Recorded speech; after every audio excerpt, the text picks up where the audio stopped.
দুঃখের আধার শেষে আলোর প্রভাত হাসে, হতাশার কালো মেঘে যায় গো ভেসে, হতাশার কালো মেঘে যায় গো ভেসে। आसमान ही पर सब नबी रह गए। আমাদের প্রভু এক নবীর উম্মত, জীবন বিধানে ওই শিবানী কোরআন। আজকের এই ভিডিওতে আপনারা দেখবেন বাংলাদেশের বিখ্যাত বক্তাদের কণ্ঠে অসাধারণ কিছু গজল, যে গজলগুলি রাতারাতি নেট দুনিয়ায় ব্যাপক জনপ্রিয়তা লাভ করেছে। আমার এই কণ্ঠে তুমি তোমারি বাণী তুলেছ, বুকের দেরাজ তুমি। যাদের হৃদয়ে আছে আল্লাহর ভয়, তারা কভু পথ ভুলে যায় না। আল্লাহর প্রেম ছাড়া এই দুনিয়ায় কারো কাছে কোনো কিছু চাই না। মূলত আমরা এই সকল বক্তাদের কণ্ঠে বিভিন্ন আলোচনা এবং ওয়াজ মাহফিল শুনে থাকি, তবে তাদের কণ্ঠে গাওয়া এমন কিছু গজল রয়েছে যেগুলো শুনলে হৃদয়ে অন্যরকম একটা প্রশান্তি কাজ করে। ধৈর্য ধারণ করার শক্তি দাও গো মেহেরবান, আমায় দাও গো মেহেরবান। তো বক্তাদের কণ্ঠে এমন সব জনপ্রিয় গজলগুলো একসাথে উপভোগ করতে চাইলে পুরো ভিডিওটি শেষ পর্যন্ত দেখতে থাকুন। আর হ্যাঁ গাইস, মূল ভিডিওতে যাওয়ার আগে আপনার কাছে আমাদের এই ছোট্ট চ্যানেলটি সাবস্ক্রাইব করার অনুরোধ রইল। তাহলে আর বেশি কথা না বাড়িয়ে চলুন মূল টপিকে যাওয়া যাক। সো গাইস, লিস্টের শুরুতে আপনারা দেখবেন সৈয়দ মুকাররম বাড়ি হুজুরের কণ্ঠে গাওয়া চমৎকার একটি গজল।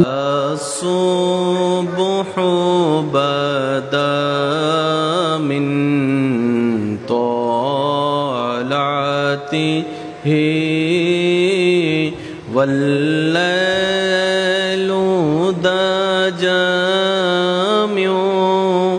وفراته। হুজুরের কণ্ঠে এই গজল ছাড়াও আরো অসংখ্য জনপ্রিয় গজল রয়েছে যেগুলো সোশ্যাল মিডিয়ায় ব্যাপক সাড়া পেয়েছে। आसमान ही पर सब नबी रह गए। যাই হোক, তারপরে রয়েছে আসিফ হুজুরের কণ্ঠে ভাইরাল একটি গজল। তুমি মিটাও সকল চাওয়া, দুদিন আগে পরে তোমার কাছেই সকল চাওয়া, সবই তোমার তরে। আসিফ হুজুর সম্পর্কে আমার ব্যক্তিগত কোনো মতামত নেই, তবে আপনার কোনো মতামত থাকলে সেটা কমেন্টে জানাতে পারেন। মনে বড় আশা ছিল যাব মদিনায়, সালাম আমি করব। সো এরপর রয়েছে সবার পরিচিত মুখ তাহিরি হুজুরের কণ্ঠে চমৎকার একটি গজল। আমাদের প্রভু এক নবীর উম্মত, জীবন বিধানে ওই শিবানী কোরআন। ঠিক না? তবে কেন এক নও হে মুসলমান, এক হও করিয়া আহ্বান। সত্যি বলতে আমি তাহিরি হুজুরের হ্যাটার্স কিংবা লাভার নই, তবে তার কণ্ঠে এই গজলটি আমার কাছে বেশ ভালোই লেগেছে। প্রাণ পাখি ওড়ে যাবে পিঞ্জর ছেড়ে, দরাদান সবই রবে তুমি যাবে চলে।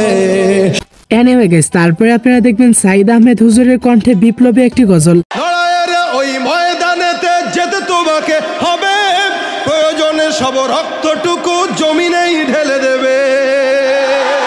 মূলত সাইদ আহমেদ হুজুর হলো একজন কলরব শিল্পী গোষ্ঠীর জনপ্রিয় সঙ্গীত শিল্পী এবং তার পাশাপাশি তিনি খ্যাতিসম্পন্ন একজন ইসলামিক বক্তা। তুমি কি পারবে সোনার দেশটা সুন্দরভাবে গড়তে? তুমি কি পারবে মানুষের তোর জীবন দিয়ে লড়তে? যাই হোক, এরপরে রয়েছে জনপ্রিয় বক্তা মাওলানা তারেক মনোয়ারের কণ্ঠে অসাধারণ কিছু গজল। তোমার জন্য মন কাঁদে, আঁখি কাঁদে, শুধু বেদনা হৃদয়ে সে। বাংলাদেশের যত জনপ্রিয় বক্তা রয়েছে তাদের মধ্যে তারেক হুজুর হলো অন্যতম একজন। তবে তিনি তার কিছু কথাবার্তার জন্য সোশ্যাল মিডিয়ায় ব্যাপক সমালোচনার শিকার হন। স্যামসাং কোম্পানির মালিক আমাকে দাওয়াত করলেন, মিস্টার স্যামসাং। তিনি কোরিয়ান বুঝেন না আর ইংরেজিও বুঝেন না। সো তারপরে আপনারা দেখবেন কারি আবু রায়হানের কণ্ঠে চমৎকার একটি গজল। আমার এই কণ্ঠে তুমি তোমারি বাণী তুলেছ, বুকের দেরাজ তুমি। মূলত কারি আবু রায়হান কোনো ইসলামিক বক্তা নয়, তবে তার কণ্ঠে গাওয়া গজলগুলো হৃদয়ে অন্যরকম একটা প্রশান্তি কাজ করে। পৃথিবী আমার আসল ঠিকানা নয়,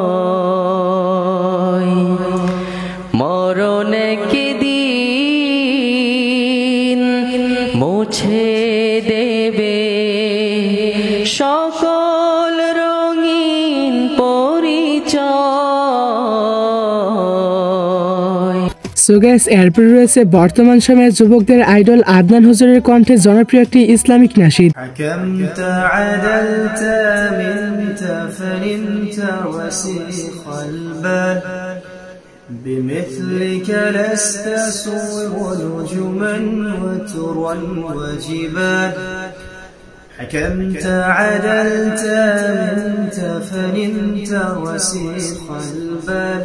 আদনান হুজুরের কণ্ঠে গাওয়া তেমন কোনো গজল পাওয়া যায়নি, কিন্তু হুজুরের বক্তব্যগুলো শুনে অনেকেই পরিবর্তন হয়েছেন। বিশ্বাস করেন, ওয়াল্লাহি আল্লাহর কসম করে বলছি, বিশ্বাস করেন, আপনার ইন্তেকালের পরে 40 দিন সময় লাগবে না এদের আপনাকে ভুলে যেতে। ওয়াল্লাহি আল্লাহর কসম করে বলছি, এই মানুষগুলোর কেউই আপনার প্রকৃত অর্থে আপন নন। আপনার অবস্থানকে তারা ভালোবাসে, আপনাকে তারা ভালোবাসে। আপনাকে শুধু আপনার রব আল্লাহ ভালোবাসেন।